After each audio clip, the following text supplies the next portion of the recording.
Well, good evening or afternoon, wherever you are around the country. Thank you so much to all of you for joining Great Old Broads for Wilderness and Third Act on our webinar today, which is taking a deep dive into the finalized BLM public lands rule.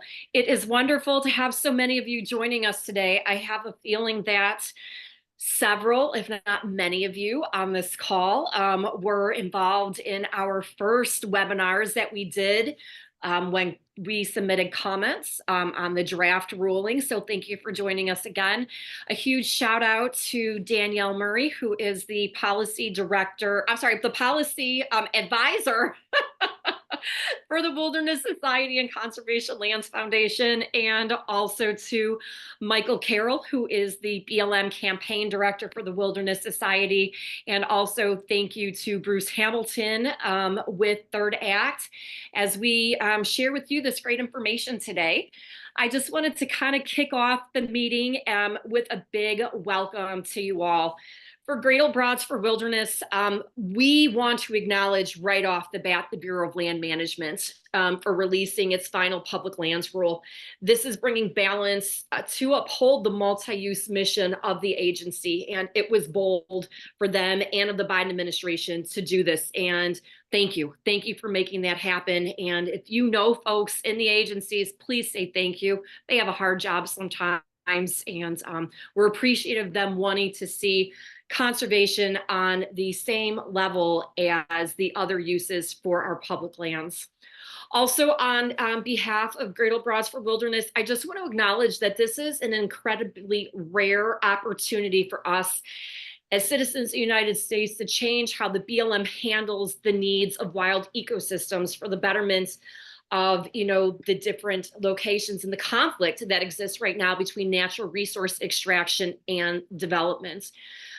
Broads really sees an opportunity moving forward, which I'm not going to take the thunder of Michael and Danielle on how we can be engaged to make sure that this rule is implemented properly. There is going to be opportunities across the country with management plans, ACECs, which are areas of critical and environmental concern, for you all to get involved.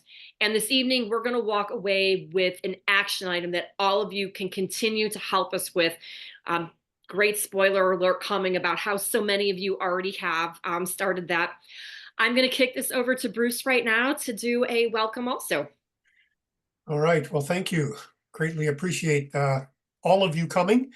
My name is Bruce Hamilton. I had a 50-year career working on public lands issues for the Sierra Club and now for Third Act. So on behalf of Third Act, I just want to thank you all for coming. For those in Great Old Broads or other organizations you're unfamiliar with Third Act, it's a grassroots home for elders over 60 dedicated to taking action to head off climate chaos and to defend our democracy.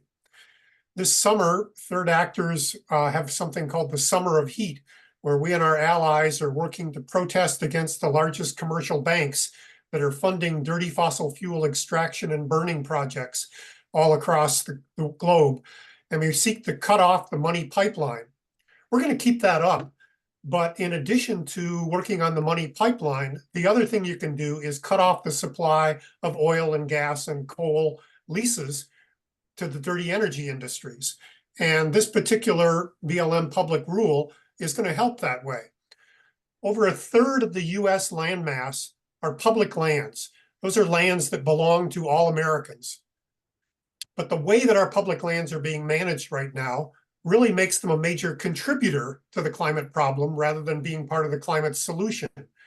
1/4 of all greenhouse gas emissions in the US come from dirty fossil fuels, coal, oil and gas, tar sands that are extracted from our public lands.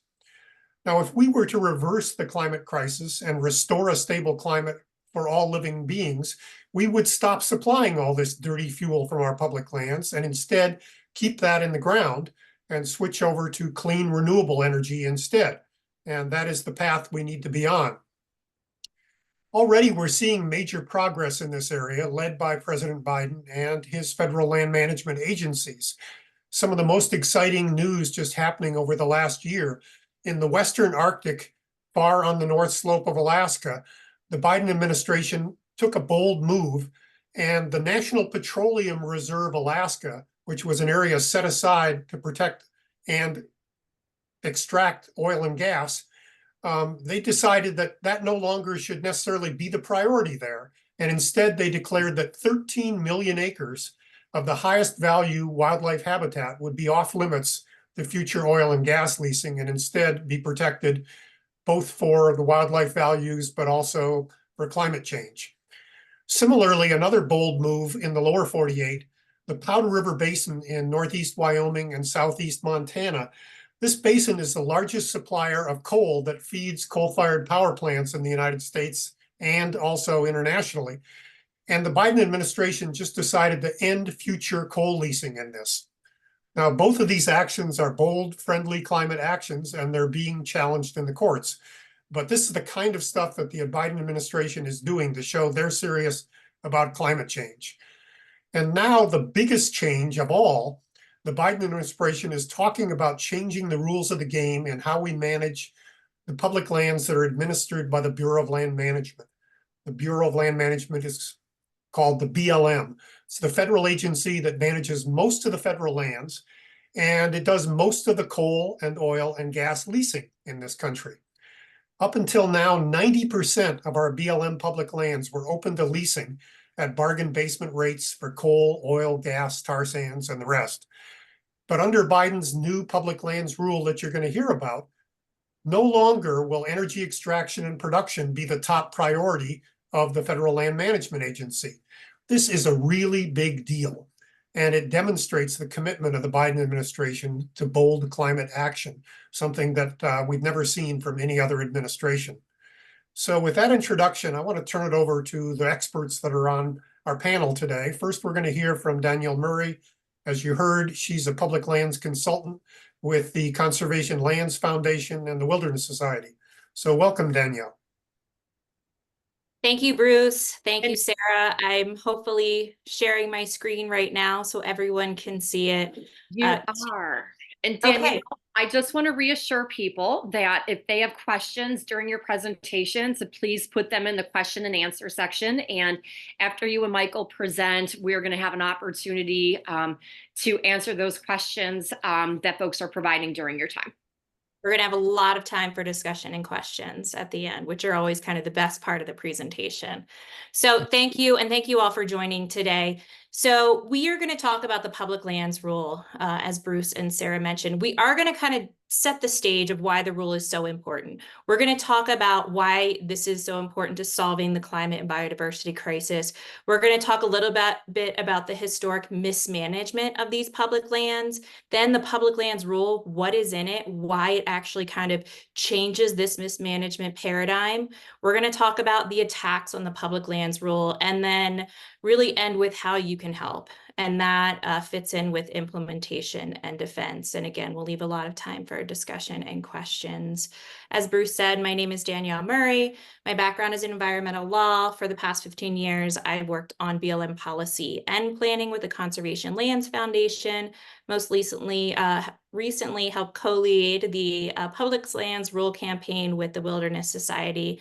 I'm on contract with the Wilderness Society now also, and I'm joined by my colleague, Michael Carroll, who is a longtime BLM campaign expert, and you will hear more from him later in the presentation. Okay, to start, we're going to kind of set the stage of our theory of change here. So we know the biggest threat facing us right now is the climate and biodiversity crisis. One of the key reports that really talks about the climate and biodiversity crisis is a 2018 report by the Intergovernmental Panel on Climate Change, which is the United Nations body for assessing science related to climate change. They came out with limiting global warming to 1.5 degrees Celsius. And what this kind of groundbreaking report said is that we globally need to reduce carbon emissions by 45% by 2030. It also outlined how we have to do that. And a lot of this we are talking about, right? Transitions in energy, we know. Urban infrastructure and industrial systems, yes, we know that is an important key. But the third key is how we use land and land management. So why is land so important? You heard Bruce talk some about this. It allows for sequestration of CO2. It reduces the amount of extraction and combustion. And this third bullet encapsulates a lot. I mean, it allows for human and animal adaptation. We'll get in a little bit more of those studies in the following slides. And then, so if we know land is important, what are our goals globally? Well, there are studies that show, and you've heard these numbers, that we need to protect 30% of our global land area by 2030, with a goal of protecting at least 50% of these intact natural ecosystems by 2050.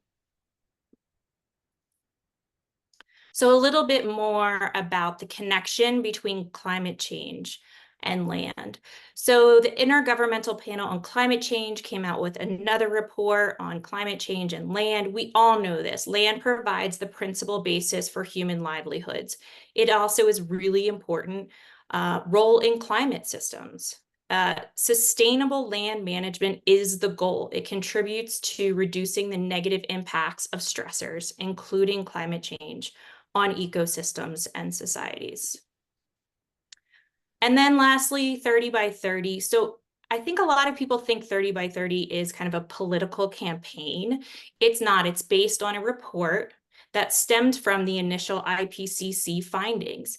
And it said that the most logical path to avoid this crisis is to maintain and restore at least 50% of the Earth's land area as intact natural ecosystems, in combination, right, with those other energy transition measures. So today we're really talking about what we can do to mitigate the climate and biodiversity crisis, and we're talking about land. And the largest land manager is the BLM in the United States. So let's take a look at the makeup of land ownership in the US.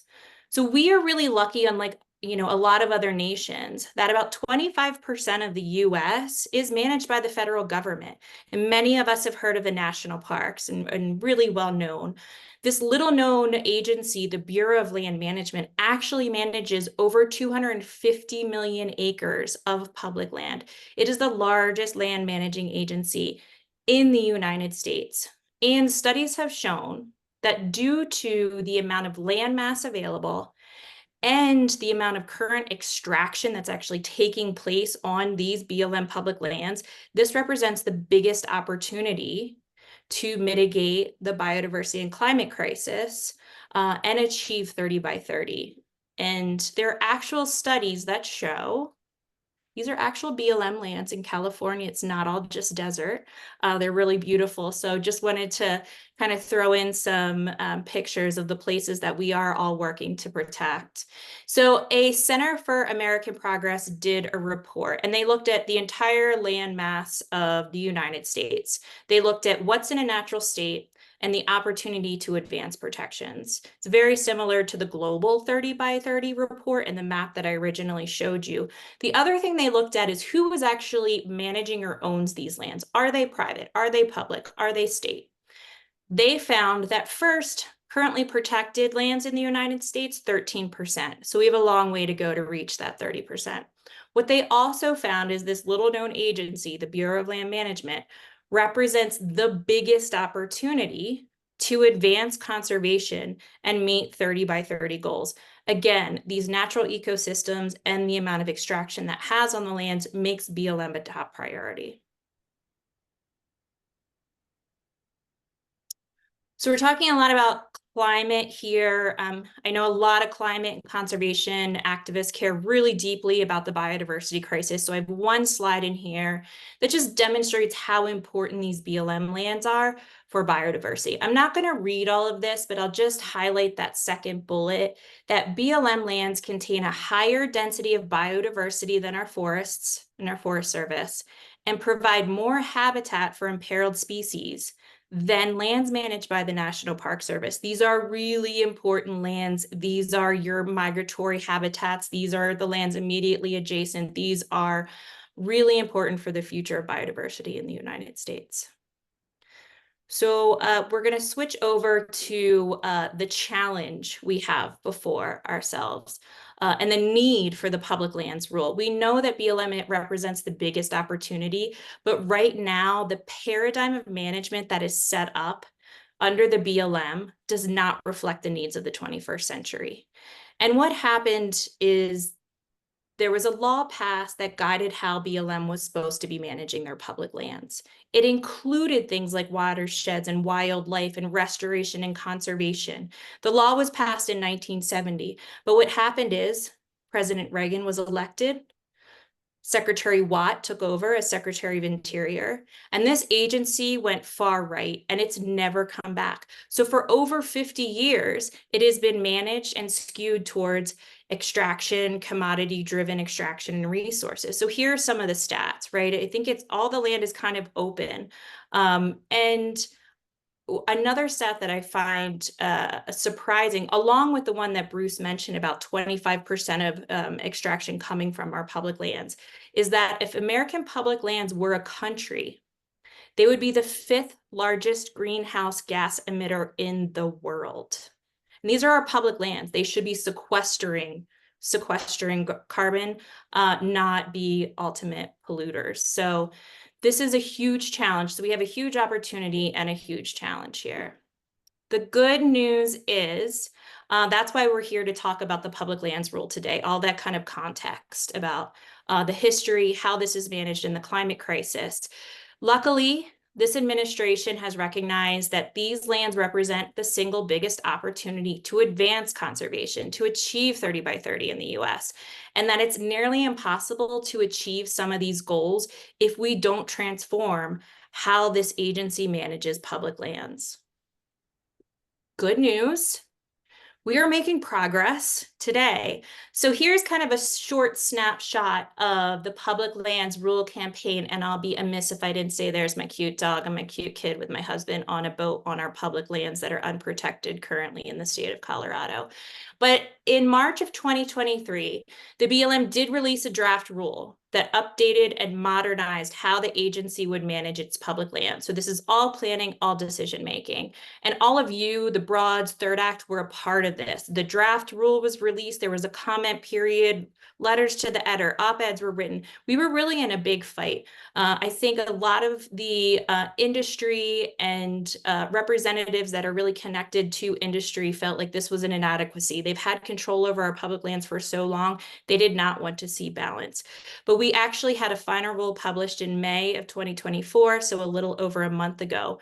Now we are in this critical phase of implementation and defense. This is really where the rubber meets the road. So what's in the public lands rule? So under the law, BLM is supposed to manage for multiple use and sustain yield. That also includes, as I said, conservation, watershed health. This rule says under that multiple use and sustained yield, the BLM must manage for resilient ecosystems. And to do that, they are going to infuse 3 principles into all decision making. So if you take anything away from like what the public lands rule is or why it's so important to a layperson, these are the principles. 1, in all decision making, they need to infuse protection of the most intact and functioning landscapes. That goes back to the science. That's what's going to help protect us in the climate and biodiversity crisis. They need to restore degraded habitats and ecosystems, and then they need to use the best science and data. And by infusing these 3 principles into all decision making, into all management, they are elevating conservation to be on par with these other extractive uses, which right now they are not. A little bit more insight into the public lands rule, and I like this graphic at the top because how great would it be to see this flip of 90% open to oil and gas drilling to flip that into 90% conservation. And that's really what we want to see in the future if we're going to have sustainable public lands. But the public lands rule, what it says, the agency must now identify that intact landscapes and manage to protect those values. They must look at critical resources during planning. They have to focus on watershed health, on ecosystem health. They have to focus on restoration and mitigation. And they must establish land health standards and manage the lands to meet those standards. And last thing I'll say, they are looking to infuse Indigenous knowledge into all decision making. And I want to point out in this slide, like nothing in here sounds extreme. It isn't, but up until today or the past couple of months, the agency has not been doing these things. And that's been kind of why we need this rule, because we need these things to be infused into future decision making. I'm going to talk a little bit about implementation, and then I'm going to turn it over to Michael. So this is a little in the weeds, wonky, but this is our kind of internal campaign for how we are going to start to implement the rule. And I think it as a high kind of level takeaway, we need to ensure as advocates, as citizens, we are pushing and holding the agency accountable to implementing the public lands rule. So one of our goals in this plan is to continue to do briefings. So briefings like we're doing today, educate citizens on what the rule is and why it's so important. Then we're going to get into the weeds. And this is where I see future follow-up conversations with members and broads and communities, where we're going to talk about specific landscapes and how we can work today in 2024 to start to protect those landscapes. I think overall we need to ensure that the agency both kind of embraces this as something that is supported and is accountable for implementation. I have one more super wonky slide. Oh, and then I'm going to turn it over to Michael. So this is actually a slide from the BLM. It shows what's in the rule, the teams that they have, and then this third kind of column is implementation guidance. We should see this guidance out any day now. You know, I'm going to get into the weeds. I'm sure a lot of broads and others are going to get into the weeds and dig into this. What I think for this presentation is to know is that the BLM is working on implementation and that kind of transformative way, transformation that will have major impacts for the health and well-being of our nation and mitigating the climate and biodiversity crisis. But we really need to be vigilant. So I think in the future, once these come out, we're really going to be digging in and looking into ways that we can implement this. And again, talking with folks that live in these communities that want to see better protections for their public lands. So with that, I'm going to take a breath and I'm going to turn it over to Michael Carroll, and he's going to talk a little bit about kind of the process to get to the public lands rule, the support for it, and then of course, all the attacks we are seeing to the BLM public lands rule. All right, thanks, Danielle. I get the pleasure of talking about the campaign that we've been running, and then talking about, more importantly, the way that all of you have joined us tonight, this afternoon, can get more involved. Danielle talked about implementation. There's going to be a lot of opportunities for that. They're going to be right in your backyard, and it's going to be working with Broads and Third Act to do that implementation. That is going to come online probably a little slower than the defensive work that I'm going to talk about. And we need your help with the defensive work first and foremost in all of this, so that we can keep the public lands rule in place, so that we can continue to implement it. The one thing I will say just about the rule itself, I think the director of the BLM said it quite plainly and quite simply, and it did a great job of describing what the rule does. It protects the best, restores the rest, and gives them the ability to make smart decisions into the future. It's as simple as that. All of the BLM kind of wonkiness they have to go through is just part of the regulatory framework that they have to put in place. But it's a simple rule that gives us the ability to engage the agency in a different way, not just fighting those big, huge drilling numbers or development numbers that are out there. So let me shift to the process that the BLM went through in the campaign. Danielle showed you a slide that sort of talked about the draft rule coming out, the comment period that they had, which was the last time I think we talked to the Great Old Broads and the Third Act membership, was to get you engaged in that comment process, and then ultimately the final rule coming out. That was a year-long process. And the BLM ran a 90-day comment period. It started as a 60-day comment period. They heard a lot of feedback from folks that people wanted more time and more opportunity to comment. So they extended it by 30 days to a 90-day comment period. It's the longest comment period that they run for anything. They did 2 virtual meetings online, similar to this webinar, where BLM staff explained the rule, and 3 in-person meetings in Reno, Denver, and Albuquerque, New Mexico. So lots of opportunity for people to engage, to hear from the BLM directly about what the rule does, and how they see it working into the regulatory framework that the agency has to enable greater protections on public lands. They also did an enormous amount of external outreach to groups, every group you can imagine, from conservation groups and green groups like TWS and the Conservation Lands Foundation, to grazing interests, recreation interests, renewable energy folks. Across the board, they met with as many stakeholders as possible to come up with the final plan. Ultimately, thanks to you guys and to other organizations across the country, they generated 2,000 individual comments on over 200,000 individual comments on the rule that were submitted. And we did a quick analysis with some partners of those comments and found that 92% of them were supportive of the final rule. Ultimately, that process, when they came out with the final rule, and this is what's happened, is I've turned into a wonky person myself because of Danielle. She had me print the rule, which this is the rule right here. Danielle has hers. The vast majority of this document is the BLM responding to the comments that they actually got from the public and really saying, we heard you, and here's how we addressed your concern. We heard you, this is how the rule is going to be implemented. So they spent a year going through this process. The reason I'm spending so much time reiterating this for all of you is that you're going to hear from a lot of people that oppose the rule for ideological reasons or for industrial reasons. They want to develop it. Say, we didn't have the opportunity to comment on this rule. No one engaged us. You didn't do a meeting in our backyard. I want you all to know, as you start to make phone calls and talk to your members of Congress and others, the exhaustive process that the BLM went through. It's the longest process that they do, and they really, really, really did a great job of engaging as much of the public as possible.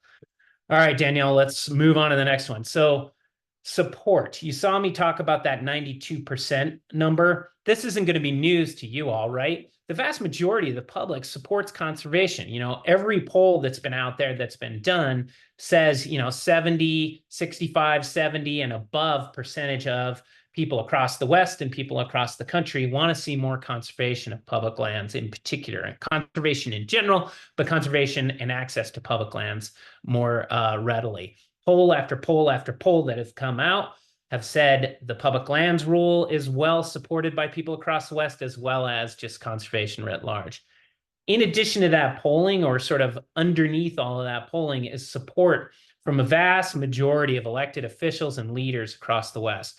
We had letters submitted by many of the blue state governors calling on the BLM to actually implement the rule and protect more public lands. The attorneys general of all of those states have engaged in not only advocating for the rule through letters, but then also working quietly to make sure that any challenges to the rule that come up, that those attorney general are there to oppose any challenges to the rule. We've had hundreds and hundreds and hundreds of elected officials write letters, including Mountain PAC, which is an organization that organizes local elected officials, submitted a letter just 2 weeks ago that had over 100. I think ultimately it was 125 local elected officials from across the West in states that are dependent on the BLM managing public lands for conservation, submit letters to the agency asking them to implement the rule.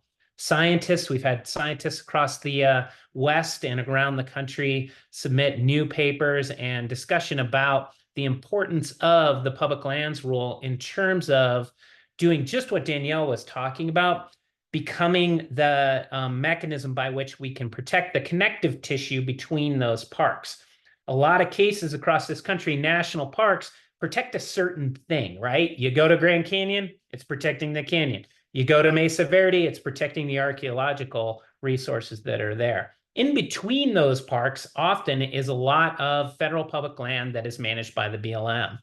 I like to refer to that as the connective tissue. Well, the public lands rule gives us the ability to protect that connective tissue, which is valuable for wildlife, wildlife migration corridors, and all of that type of stuff. So it's critical that the rule gets put into place, and scientists across the country have been talking about that habitat connection. Last couple of things in terms of this overwhelming support. Numerous law professors across the country, many of the law schools and the most important law schools focused on public lands like Colorado, University of Colorado and the University of Utah have submitted briefing papers and other papers, scholarly papers about the legality and the legal importance of implementing the rule and the authority that the agency has to actually implement and promulgate the rules. So it's on good legal standing as well. Congress has been engaged. Sadly, I think a lot of this cuts down ideological lines these days. So we've seen a lot more support from Democratic members of Congress. I think in quieter moments, the Republicans in Congress would probably say, hey, this actually brings balance, and they should be in favor of balance, but we'll keep working on them to get them to the right place. Outdoor businesses and the outdoor business community have all chimed in, and those have resulted in all of those supporters submitting new op-eds, taking out paid ads across the West, and encouraging editorial support. So the support has been overwhelming in terms of what we've seen over the course of the last year for the public lands rule. Let's go to the next slide, Danielle. That doesn't mean that people aren't going to try and eliminate it and get rid of it. And industry isn't going to come after it. And there's a number of threats. We break them into two buckets for the defensive campaign that we're running: legal threats and legislative threats. In particular, on the legal side, just to break these down for you, in the last week, we've seen 2 lawsuits filed. One in the state of Utah by the state of Utah and the state of Wyoming was filed. It actually alleges that the BLM didn't focus or use the National Environmental Protection Act, or NEPA, properly. So we were happy to hear that those states are really concerned about the environmental protections provided by the rule. But it's a bit of a red herring on their part to challenge the rule. I mean, I think they're trying to undermine the statutory authority of the agency through this lawsuit. North Dakota, Idaho, and Montana filed in North Dakota. Sadly, there is some challenging judges in the state of North Dakota, which is why they chose to go there. That is focused on, the harm to oil and gas industry and other industries, in addition to making a number of claims that we think are dubious at best. I think their goal with that particular lawsuit is to try and get a preliminary injunction to stop us from implementing the rule. We'll see what happens with that in the coming weeks. We anticipate also that agency or industry and other special interest groups are also probably going to file lawsuits. We'll see if they pile on top of those jurisdictions where the states have already filed, but we anticipate that we're going to see additional lawsuits. We are currently working with all of the litigators from the different conservation organizations as well as others to make sure that we can robustly defend against these lawsuits. You heard me talk about trying to reach out and organizing those state AGs in states that are more favorable. They're engaged in all of this, so we plan to vigorously defend the public lands rule in the courts as these lawsuits move forward. The other a bit of attack that we're seeing is legislatively. Congress and the Republican House in particular will not go down without a fight over this whole thing. In fact, the House of Representatives have already passed a piece of legislation called the West Act. It was championed by Congressman Curtis from Utah.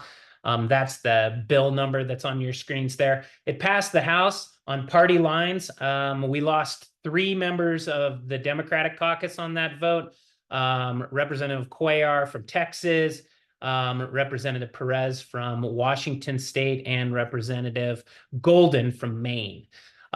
Those losses are unfortunate. There's some ideology involved in all of those, but we anticipate to try and improve that vote so that we're only losing upon party lines. But the vote was good for us ultimately, even though we lost. CRA challenges. We anticipate that there's going to be some Congressional Review Act challenges.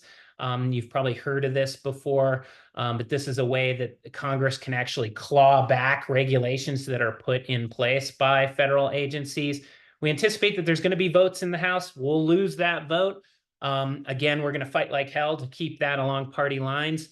But then in the Senate, we hope to hold that vote and vote down the CRA. Ultimately, if something goes haywire and we end up losing those votes, these are vetoable by President Biden, and he can protect ultimately the regulatory framework that they put in place with the conservation rule. And then lastly, big threat. I can't get into details about this because I work for a C3 nonprofit, but the November election is very important. And you all know what to do. Danielle, next slide. So how can you help? This is super important.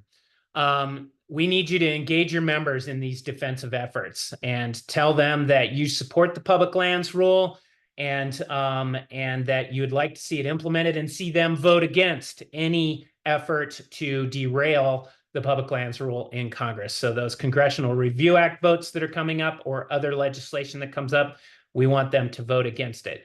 The first thing you can do is sign on to Great Old Broad and Third Act's letter that has been circulating. The good news that you're going to hear us cheer and celebrate right now is that over 2,000 of your colleagues or your friends, your fellow members at Third Act and Great Old Broads have already signed this letter. That is probably the single largest amount of signers of a letter in support of the public lands rule that we've seen since this campaign started. So kudos to everybody who's signed. If you haven't, or you have a spouse or a friend that you would like to see sign that thing, please show it to them, send it to them, and ask them to sign on to that letter. Great Old Broads is going to hand deliver that letter later in the month of July to members of Congress to show them, hey, your constituents are watching and want to see you vote correctly on anything that would derail the public lands rule. We'd like you to call your members of Congress and encourage them to, again, to support the public lands rule and to oppose any efforts legislatively to derail that rule. And we'll be able to provide you as we go some information and background information as those votes come up and those bills come up. But it's just important to get on the record with those offices. They keep a tally by calling them and saying you support the rule and would like to see them continue to protect it and vote in favor of it. We'd also like to encourage you, we're coming up on this, well, we're in the middle of the summer season. A lot of these members of Congress are coming home and senators coming home to meet with their constituents to talk about what's concerning them. If there are town halls in your area, we'd like to make sure that everybody participates in those town halls and brings up the public lands rule and the importance of the public lands rule in those town halls. So if you see on their websites that they're holding a town hall, please participate in that and go and voice support for the public lands rule. And then lastly, this. One more. Engage with the media. This is old school, but I love it and I do it all the time myself, and I would really encourage you all to do it as well. And we're all happy to help as the kind of folks that are ringleading a lot of these campaigns if you want somebody to put some eyeballs on it. But we need letters to the editor submitted and op-eds submitted to your local papers supporting the rule. To the extent that you can draft one, we have a lot of materials up on our sites and talking points and things like that that we can share with you to help you craft that letter. And as I said, Danielle, myself, and others, Sarah, Bruce, and others are happy to review anything. So please take the time to write a quick little letter to the editor, or if you want to do something more elaborate like an op-ed, we're happy to help you with all that. And with that, I think we're ready for questions. Well, Michael, thank you so much. And Danielle, also thank you for this really great presentation and maybe even answering some questions in advance that people might have had. Michael, you left a great opening for a few questions right off the bat about this. One of them is media. Has the BLM public lands rule, been getting positive media in the Biden administration, positive media about these things? 100%. We've seen supportive editorials in almost every paper of record in Western states across the West. So they've written in favor of the public lands rule and encouraged members of Congress and others to support it. So we've definitely seen that. And then we've seen hundreds of articles that have had positive quotes and positive takes on the public lands rule. We also live in an era when media is struggling sometimes. So we've definitely seen some negative ones that are out there. No negative editorials, really, for the most part. I think when we have a chance to actually sit down and talk people through what the public lands rule does and doesn't do, they understand it and they see it as a balanced approach to land management that's going to get us to the conservation goals we need to address the climate crisis. So by and large, the press coverage has been positive for the most part. There's some negative things out there, but largely it's been positive. I'll just add that the Salt Lake Tribune, the paper on record in Utah, which is one of the states that has filed suit, said the only thing wrong with the public lands rule is that it didn't come out 40 years ago. Exactly. That is great. That is great. And just to kind of follow up on what Michael said, if you are interested in writing an LTE and you need some proofing going on or something along those lines, our different organizations are working on LTEs and op-eds. Please get in touch with the correct person at Third Act and the correct person at Great Old Broads. And we are happy to have you as a voice and support of this public lands rule. Danielle, did you want to add anything else at all about the lawsuits in going on? Yes, I can add a couple of things because I saw a couple of questions here. One, yes, in North Dakota, it was assigned to Judge Traynor, which is a Trump appointee. Some of the other questions just go and have the judges ruled? When are they going to rule? We are in the really beginning stages of this litigation. The cases have been filed. DOJ has 60 days to respond. Then there are preliminary motions that come into effect, such as venue, change of venue, motions to dismiss, summary judgments. I mean, these cases take a long time to kind of work through. So we are at the very beginning stages. And, I think Michael and I and the rest of the coalition are going to do everything we can to continue to kind of support the rule and implement the rule as these cases continue to move forward. In the case of the Utah and Wyoming lawsuit, it hasn't even been assigned to a particular judge yet. So, well, as Danielle said, we're early days in this fight. Yeah, and I'll just add one more thing. No matter what BLM did as far as moving conservation forward, they were going to be sued. It is not what is Totally. the role. This was kind of part of the game that we are in when it comes to these campaigns, right? And doing good work to advance conservation. Thank you.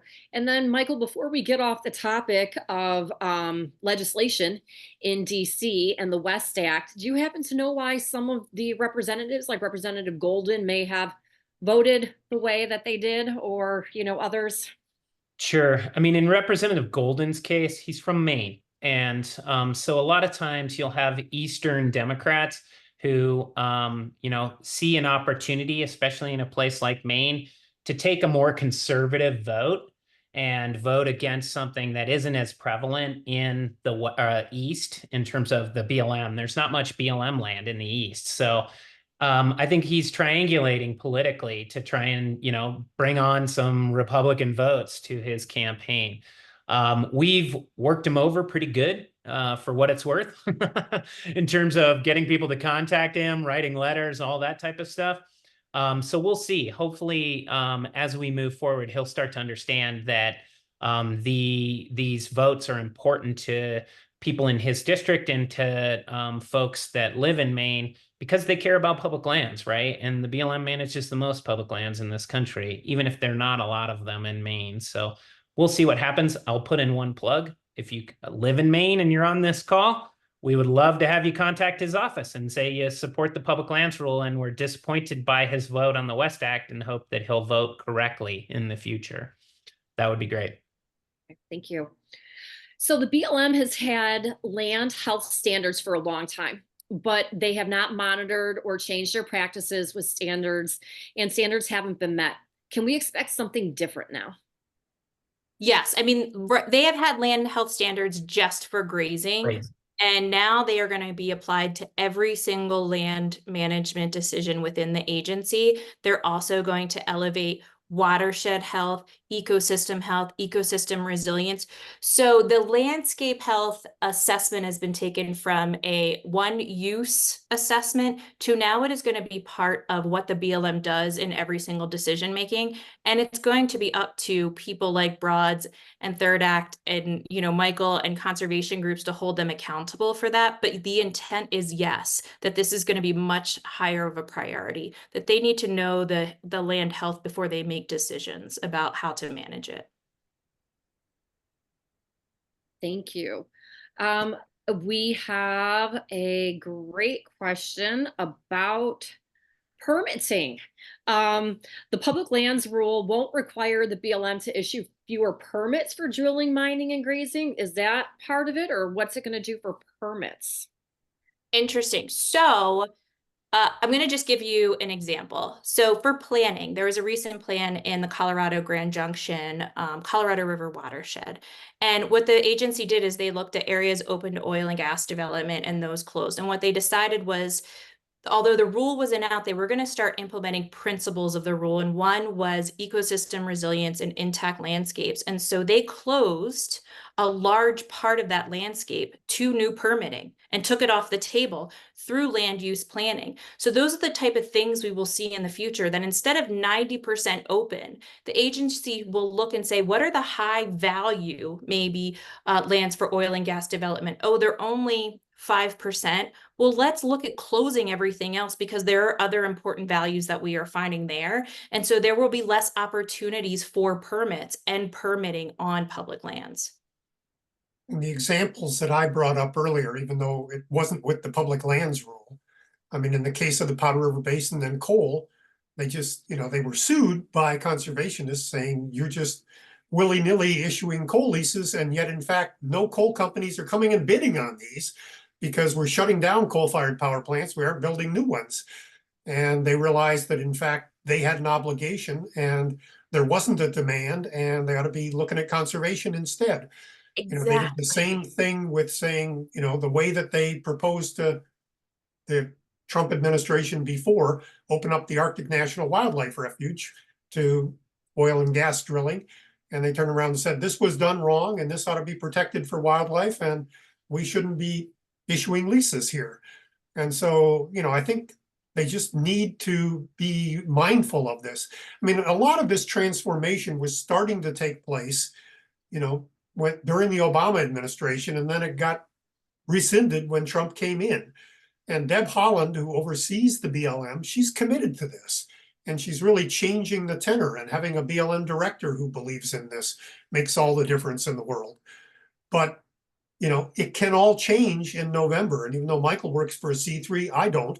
And I'll just tell you, the other thing you can do on the BLM rule is get active, write postcards, get out all your friends to vote, because this rule can go away if we get the wrong administration in and an antagonistic next BLM director. Sarah, let me just pile in on this as well. So Dijon, the questioner, is correct, right? That the public lands rule doesn't stop any valid or existing right that's there. So you need to be clear on that, right? The rule is to provide regulatory infrastructure around conservation.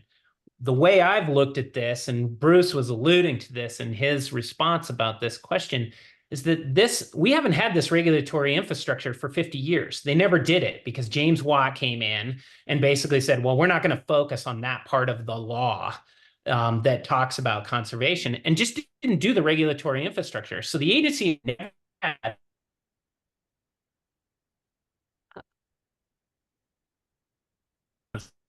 You're frozen, Michael. Before we started the webinar, we talked about how rural internet sometimes gets tricky at the end of the day. Well, the other thing I'd add until Michael comes back is these leases run for a term, and most of them don't get developed.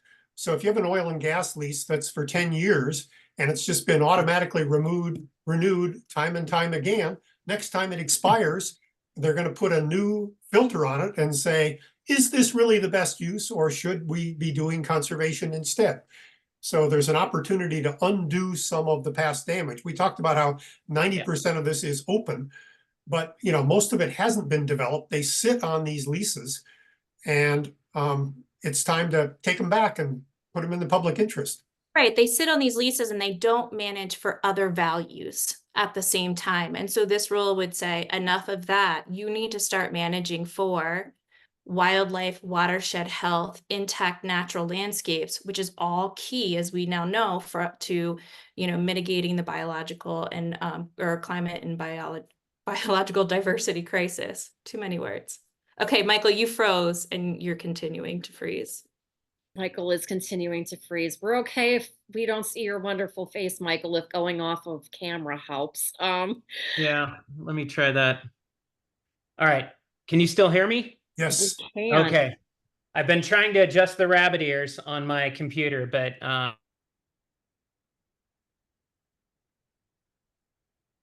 Can I ask you one final portion of that question, Michael, about permits? What about grazing? Are the BLM grazing permits likely to change now that the public lands rule is in place? Would they go down in any way, or what would that look like? it's a great question. Oh, go ahead, Danielle. Well, I was going to say, I mean, similar to what Bruce said, valid existing rates are going to exist. But if you have grazing in an area that is no longer suitable for grazing because of drought, because of wildfire, because of other conditions, the BLM is now going to look at other ways to manage or restore those lands that we don't need to continue to renew that grazing. The one thing I'll say, we get questions about grazing all the time, and I will say this points back to how important this election is. The agency did start new rules and regulations to address grazing on public lands, which is an issue. Now, I think they decided to shelf that rule about 7 or 8 months ago. And they did that, I think, because of just overall capacity and political capacity to get that over the finish line. But they said they were shelving it for now. I have a feeling that that will be a priority if they have another opportunity in the next 4 years. Thanks, Danielle. So recently, the House passed the Mining Regulatory Clarity Act, and it is now in the Senate. With the transition to clean energy and battery storage, minerals are now the extractive technology. The Clarity Act basically removes the requirement that a mining company must demonstrate the existence of something to mine before disturbing land and creating waste. How does the public lands rule work to mitigate this kind of activity? It's a good question, and I haven't seen the language in that actual rule, so I can't answer that law, so I can't answer specifically about that. What I will say is, as far as the rule addresses impacts such as critical minerals extraction, solar renewable energy on our public lands, all which we know are really important also to kind of meeting some of the crises that we have, is one, it's like smart from the start siting. They are doing, you know, west wide, where are the best, most disturbed places where they're closest to transmission lines already. We disturb the least amount of land, and the mitigation aspect is huge. If we are impacting a resource, there should be an equal or greater conservation protection that is associated with that. And that is all within the public lands rule. So you've heard a lot about conservation leasing. Really, they're talking about mitigation leases. If you're impacting over here, you should mitigate over here and have permanent type protections to mitigate for the impacts to the land. And I'll just pile on briefly until I freeze again, that, you know, all of these, the public lands rule is supposed to work in concert with all of these other regulations and rules. And what was missing before, when they would do critical minerals development or mining development, was the regulatory framework that's in the public lands rule that gives them the ability to assess and actual mandates that they have to assess intact landscapes and land health. So they're going to be able to factor those pieces of the puzzle into their decision making around whether or not to open up a particular area. If they identify those areas as critical for wildlife habitat, for example, then we have grounds to stand on to challenge their desire to develop a mine in those particular places. So it gives us more tools and gives the agency more tools to make smart decisions, as the director said, you know, into the future. Thank you. So are either of you able to possibly do an assessment on the viability of the CRA challenges that we're seeing right now? Oh, yeah. Go ahead, Michael. And Michael, can you remind everyone what CRA stands for? Yep, I know people are going to hear it all the time. So Congressional Review Act. The Congressional Review Act was actually a piece of another bill that was passed, I think, in 97, is that right? Or 07, something like that. It's a law that's been around, but it didn't get really used much until the end of the Obama administration, when Republicans basically tried to stop any regulatory frameworks that they were putting in or any positive regulatory efforts that they had underway. And they used it quite successfully. So Congressional Review Act gives them the ability to do that. They have to run it like regular legislation. So like a normal piece of legislation, it has to be introduced, have a hearing, get a markup, and then go to a floor vote. So it's the regular process for all of that. We anticipate, and it has to do that in both houses and then go to the president's desk for being signed. What we anticipate is, we have Dickens of a time stopping things right now in the House. And so odds are, if I put on my crystal ball, if they introduce a CRA piece of legislation, which we anticipate that they will do in the House, it'll probably more than likely pass. The good part is that sometimes they've been sort of ham-handed in how they move forward with legislation. So hopefully they'll make some mistakes and we'll be able to take and capitalize on those, but it'll probably pass the House. The Senate is an entirely different ball game, and we think we can actually win a vote in the Senate to stop a piece of legislation, a CRA legislation moving forward. That being said, we've got a couple of wild cards that are still in the Senate, most notably Senator Manchin and Senator Sinema from Arizona and West Virginia. And those two members are always a little squishy on regulatory issues. So we've been working hard to shore them up and make sure they're in the right place. I think we win the vote in the Senate. And then this goes away and we've won the legislative battle. That doesn't mean that they can't introduce other pieces of legislation in the future, which we'll need to be hawkish about watching, which we will do. But I think once we win that battle, then we look to see what the congressional makeup looks like for next year and move forward. Thank you. So will this rule be similar to the environmental impact report in that it requires mitigation measures before taking an action?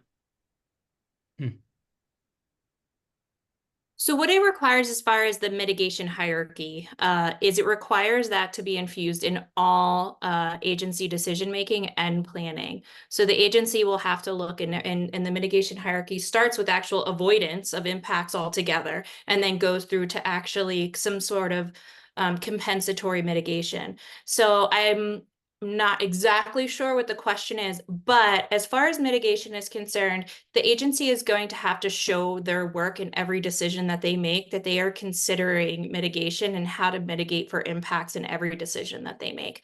I'll also say as far as restoration, because those two kind of go hand in hand, the agency through kind of state directors are going to have to come up with restoration goals for each state and really look at where their restoration priorities are.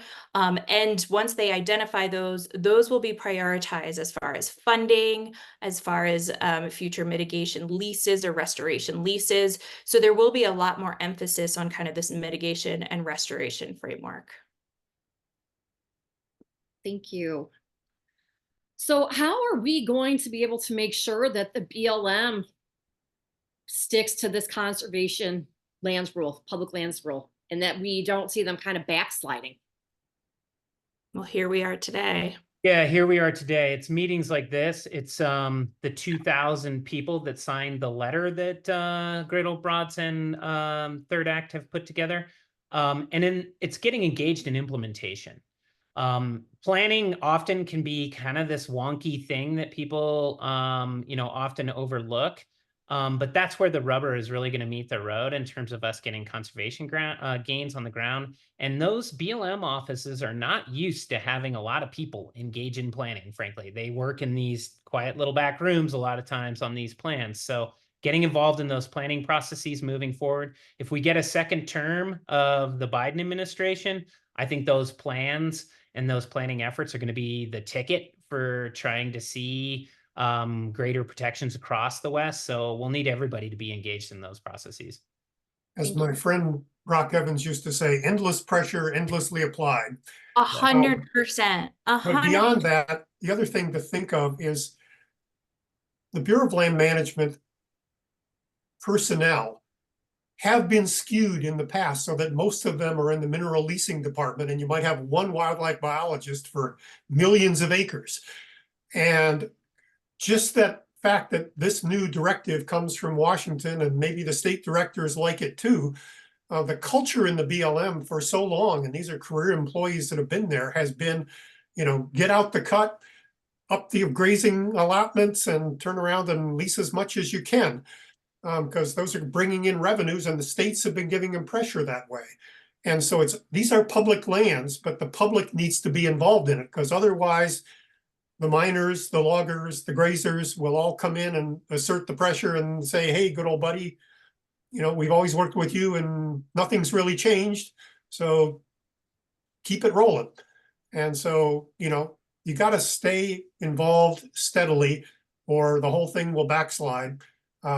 This isn't a permanent solution. It's not a mineral withdrawal on all public lands. It's just an opportunity for us to have a level playing field so that we can actually play. Mm-hmm. It's not extreme, but it's not insignificant at the same time. BLM is a big ship which has been operating a certain way, and it's starting to turn. And, it's time to keep pushing and just to make sure that the BLM is hearing from us and that we are excited about this. The polling reflects people want conservation on their public lands. We need to continue to make sure the agency is hearing that too. Thank you. Real quickly, for everyone who's still hanging on and participating with us, I want you to know that Michael, Bruce, Danielle, and myself have a little bit more time to answer your questions. So we are not doing that hard stop at 4 o'clock. So 4 o'clock Pacific time, that's where I'm at right now in Portland, Oregon. If you all want to stay on for a little bit longer, keep on asking us questions. We do have that time to get to those and we're working through them. So I just wanted to put that little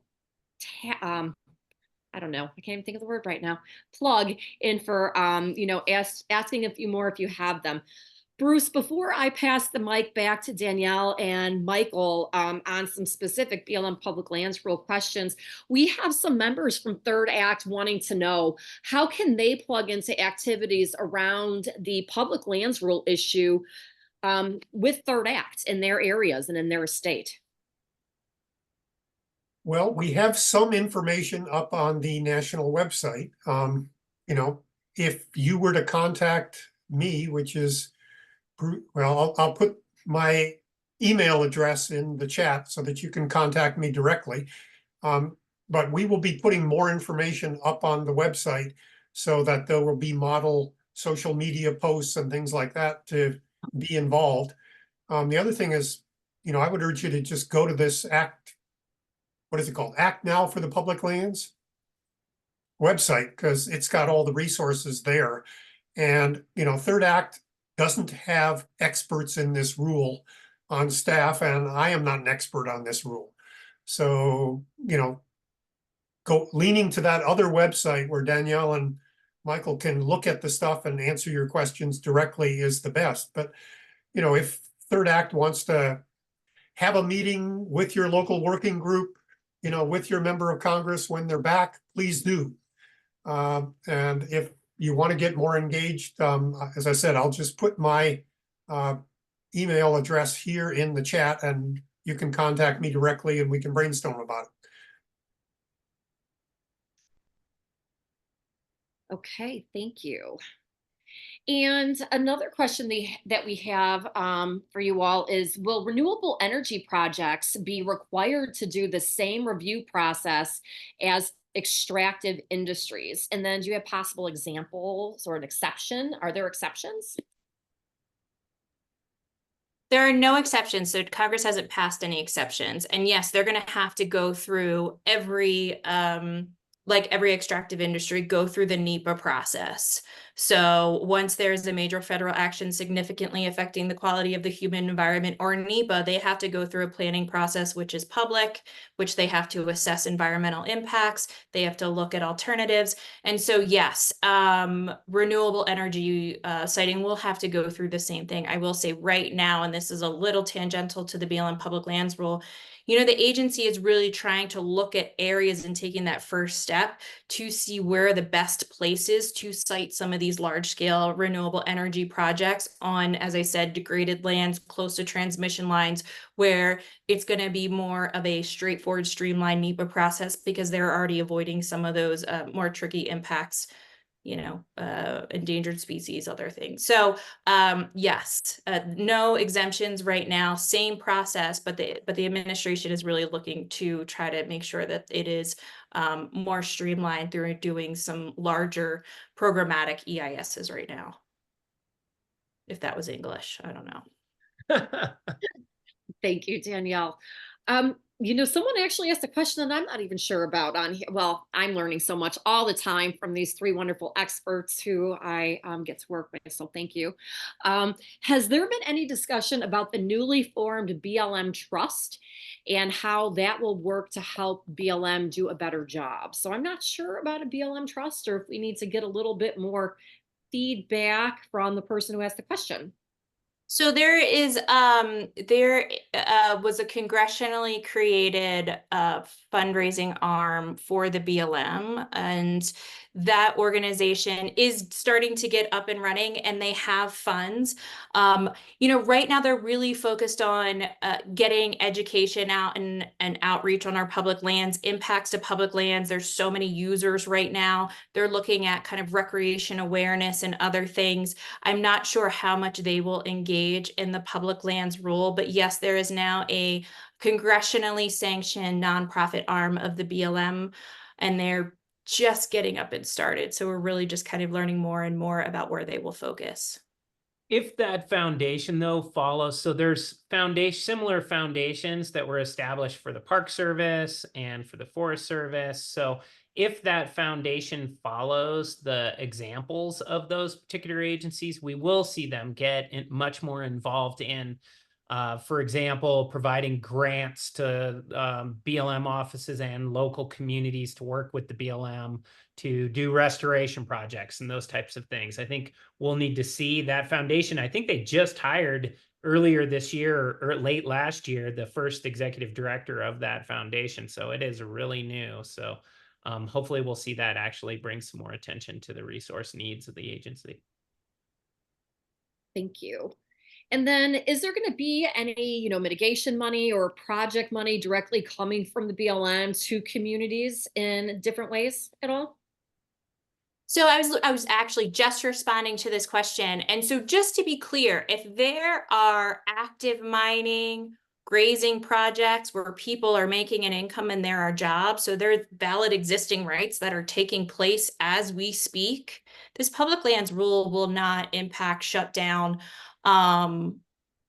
those uses. There might be other things that impact those, but that public lands rule doesn't really impact valid existing rights. So as far as mitigation from the public lands rule, it's not something that's built into the rule itself, I will say. There are resources in the Inflation Reduction Act Exactly. that Yes. can be used in order to do restoration work on lands, private and public, in order Exactly. to sequester carbon and build healthy ecosystems. Mm-hmm. And Sarah, just to the question about that's in the Q&A, that's about transitioning communities that may have lose mining and grazing jobs or those types of things. I mean, first and foremost, as Danielle said, this rule isn't going to impact grazing or mining in particular places. We'll see over time them start to do more balanced management, but the public lands rule wouldn't be responsible necessarily for, for example, stopping a particular mine in a particular place at this point. That all being said, there are also numerous groups, and the agency itself is working on just transition opportunities for retraining communities that were resource extraction, like think mining and oil and gas, to shift to being focused on renewables and working on renewable energy development. Those programs are out there for people to be able to tap into, and I think those will continue, and you will only see those ramp up over time. Great. Let's see. Well, that seems to be about the questions that everyone has presented us today. So thank you very much for that. I'm going to personally say thank you to Danielle and Michael for sharing all of their knowledge about the BLM Public Lands Rule. And Bruce, thank you. And I'm going to turn it over to you to kind of wrap us up for today. And then Audrey's going to have one final little word and instruction for everyone right at the end, after Bruce has an opportunity to talk. All right. Well, I'll make this brief, but thank you all for coming. As you've heard, this is really, really important and a big deal.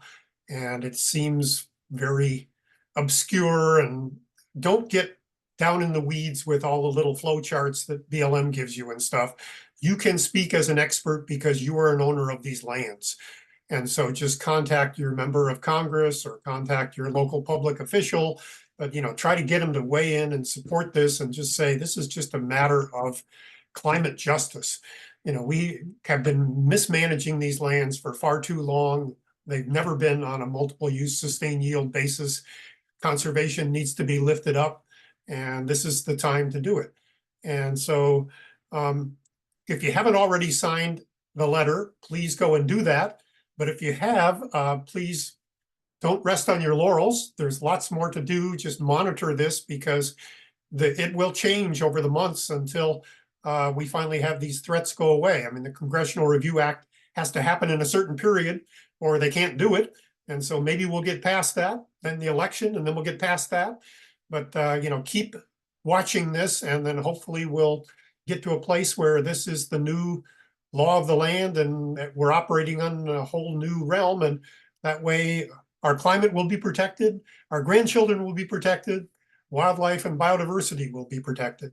And we're going to put the public back in public lands. So thank you all very much. Take care. Thanks. Bruce said it perfectly. I just put the letter, the link to sign our letter in the chat. We really encourage you to sign on to this letter. We think it'll be a really useful tool in defending the public lands role to Congress. So I put that in the chat along with my email if you're interested in working with Broads for an LTE or an op-ed. Bruce's email is in there if you're interested in working with Third Act going forward. And I will stay in this webinar for a little bit so everybody can click those links, copy those emails. You don't have to rush to do it right now. And we'll be sending out some follow-up that has the link to the recording, because people were asking about that. Yeah. Okay. Thank you so much, everyone. Thank you, everyone. Take care. Thank you, panelists. Bye. All right, that was good. Great job.